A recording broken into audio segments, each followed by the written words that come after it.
مفتی صاحب کی بارگاہ میں میرا یہ سوال ہے، اگر سب لوگ ایک دوسرے کے پیچھے نماز پڑھنا شروع کر دیں تو فرقہ واریت تو ختم ہو جائے گی؟ آج کل یہ چورن بیچا جا رہا ہے۔ میں ایک سادہ سوال کر لیتا ہوں۔ پہلی بات، کیا قرآن و حدیث میں کہیں پر یہ موجود ہے حکم کہ اگر سب ایک دوسرے کے پیچھے نمازیں پڑھ لیں تو یہ ختم ہو جائے گا کام؟ کوئی دلیل؟ کہا جی یہ تو نہیں ہے۔ میں نے کہا نہیں ہے نا، تو پھر میری دوسری بات بتائیے۔ اگر کسی بندے کی قراءت ٹھیک نہیں، یعنی وہ قرآن صحیح نہیں پڑھ سکتا، اس کے پیچھے نماز ہو جائے گی؟ بولے نہیں، اس کے پیچھے تو نماز نہیں ہوگی۔ تو میں ایک سادہ بات کہنے لگا ہوں، سارا سمجھ آ جانا چاہیے۔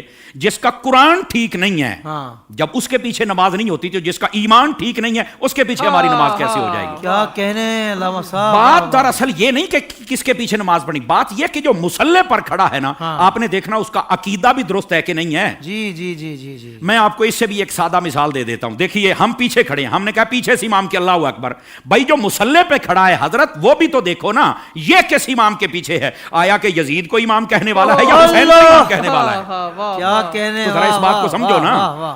حالانکہ جب حضرت امام حسین کو ہم امام کہتے ہیں تو ہم بیچ میں صحابہ کرام علیہم رضوان کا لحاظ بھی رکھتے ہیں، یہ یاد رکھ لیجئے۔ لیکن میں نے ایک اشارہ دیا ہے۔ آقا کریم علیہ السلام نے ارشاد فرمایا، ان اللہ اختارنی واختار لی اصحابی واختار لی منہم اربع۔ فرما اللہ نے سب سے پہلے میرا انتخاب فرمایا، میرے بعد میرے صحابہ کا انتخاب فرمایا، پھر میرے لیے ان میں سے 4 کو چنا، حق 4 یار بھی آ گئے، ٹھیک ہے۔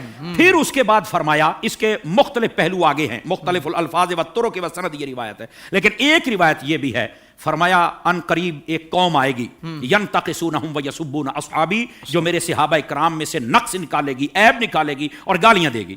فرمایا جب یہ آئے تو حضور ہم نے کیا کرنا ہے؟ فرمایا لا تواکلوہم ولا تشاربوہم ولا تسلموا علیہم ولا تسلوا معہم ولا تناکحوہم، او کما قال علیہ السلام۔ میرے آقا کریم علیہ السلام نے فرمایا، نہ ان کو سلام کہنا ہے، نہ جواب دینا ہے، نہ رشتہ دینا ہے، نہ لینا ہے، نہ روٹی پکا کے ڈالنی ہے، نہ ان کے ساتھ کھانی ہے۔ اور میرے نبی کریم علیہ السلام نے فرمایا، مر جائیں تو جنازہ نہیں پڑھنا، ان کے ساتھ نماز نہیں پڑھنی، سمجھ آ رہی؟ ان کے ساتھ نکاح نہیں کرنا۔ تو میں نے کہا یہ ہمیں چورن مت بیچو، ہم نے حضور کی حدیث پڑھی ہوئی ہے۔ اگر کوئی چاہتا ہے کہ ہمارے سامنے کھڑا ہو کر ہمارا امام بنے، امام بننے سے پہلے بندہ بن کے مجھے یہ بھی بتائے تیرا نبی کے بارے میں کیا عقیدہ ہے، تیرا صحابہ کے بارے میں کیا عقیدہ ہے، تیرا افضلیت صدیق اکبر بکار بارے میں کیا عقیدہ ہے، تو کل صحابہ کو جنتی مانتا ہے یا نہیں مانتا، تو نبی پاک کی اہل بیت کے بارے میں کیا کہتا ہے، یہ سارے عقیدے مجھے بتا دے، میں تیرے پیچھے کھڑا ہو کے نماز پڑھ لوں گا۔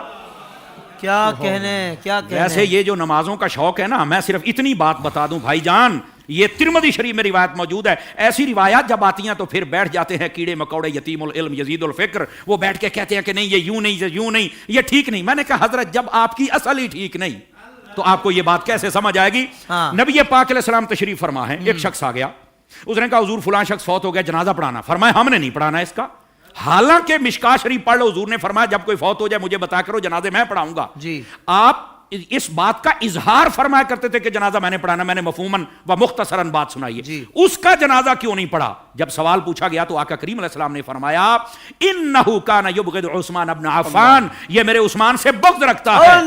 جب حضرت عثمان کے بغضی کا جنازہ نہیں پڑھنا تو بتاؤ پھر ابو بکر کے بغضی کا جنازہ ہم کیسے پڑھ لیں؟ بتائیے کیسے ہم ان کے پیچھے نمازیں پڑھ لیں اور ان کے آگے کھڑے ہو کر ان کے جنازے پڑھائیں اور ان کے ساتھ ہم پیار کی پینگیں چڑھائیں اور ہم ان کو جفیاں ڈالیں؟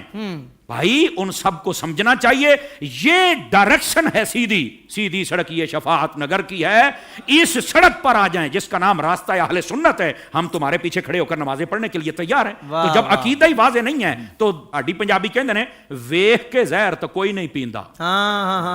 حضور شاہ صاحب ہماری پنجابی ویکھ کے زہر تو کوئی نہیں پیندا، تو پھر ہم تو نہیں پی سکتے۔ ویسے اگر کسی کو زیادہ شوق ہو نا، بس نہیں وہ قرآن پڑھتے ہیں تو چھوڑو جی چھوڑو، داڑھی بھی ہے تو چھوڑو جی چھوڑو، مصلی پہ ہے، تو میں نے کہا آبا اللہ کی تفسیر اٹھا کے دیکھ لے، یہ تیرا شوق بھی پورا ہو جائے گا۔ حضرت حافظ صاحب، ہوا یہ کہ حضرت فاروق اعظم کا زمانہ اقدس سے ایک قریب محلے میں امام آ گیا، اس کو نماز کے لیے ہر نماز کے اندر جب وہ قرات کرتا ہے تو آبا اللہ پڑھتا ہے۔ لوگوں نے کہا بھی اور قرآن نہیں آتا؟ کہتا آتا ہے۔ تو یہ کیوں پڑھتا ہے؟ کہتا مزہ آتا ہے۔ اچھا، انہوں نے کہا ذرا حضرت فاروق اعظم کی خدمت میں لے کے چلے۔ حضرت فاروق اعظم کو بتا، آپ نے طلب فرما لیا، واقعہ لمبا ہے، آپ نے طلب فرما لیا۔ آپ نے جب طلب فرمایا تو آپ نے کہا کیوں پڑھتا ہے؟ کہتا ہے مجھے نا اصل میں مزہ آتا ہے، اس لیے کہ اس میں معاذ اللہ اس کی سوچ دیکھو، پڑھ سب کچھ رہ گئے لیکن سوچ دیکھو اس کی۔ اس نے کہا جی بات یہ ہے کہ اللہ نے اپنے حبیب کو یہاں جھڑکی پلائی ہے تو مجھے بڑا مزہ آتا ہے اس میں، استغفر اللہ استغفر اللہ. یہ خارجیانہ سوچ تھی. سمجھ آ رہی ہے میری بات کی؟ یہ توہین کی سوچ تھی. یہ کامل و اکمل لوگوں کا یہ شیوہ ہی نہیں ہوتا. اور ایسی جو ہمارے سامنے مثالیں ہوتی ہیں نا، وہ ہمیں سمجھنے کے لیے مثالیں ہوتی ہیں. اور پھر ایسے لوگوں کا حشر کیا، وہ بھی سننا ذرا. ٹھیک ہے، حضرت فاروق اعظم نے اچھا تجھے مزہ آتا ہے؟ کہا بالکل. آپ نے تلوار منگائی اور 2 ٹکڑے کر دیے اس کے. آپ نے فرمایا والضحیٰ پڑھ کے تجھے مزہ نہیں آتا؟ وما ارسلناک الا رحمۃ للعالمین پڑھ کے تجھے مزہ نہیں آتا؟ انا اعطیناک الکوثر پڑھ کے مزہ نہیں آتا؟ ورفعنا لک ذکرک پڑھ کے مزہ نہیں آتا؟ یعنی جو قرآن پڑھ کے دل میں توہین مصطفیٰ کی رکھے، جب اس کے پیچھے نہیں ہوتی تو جو سر عام میلاد پر کفر کے فتوے لگائے ان کے پیچھے کیسے ہو جائے گی؟ سوشل میڈیا پر اسلام کی صحیح تعلیمات جاننے کے لیے ابھی حافظ سائر قادری کا نیا YouTube channel Islamic digital studio subscribe کر لیں، اور ہاں نوٹیفیکیشن بیل آئیکن کو بھی پریس کر لیں تاکہ ہماری نئی ویڈیوز آپ تک بر وقت پہنچ سکے.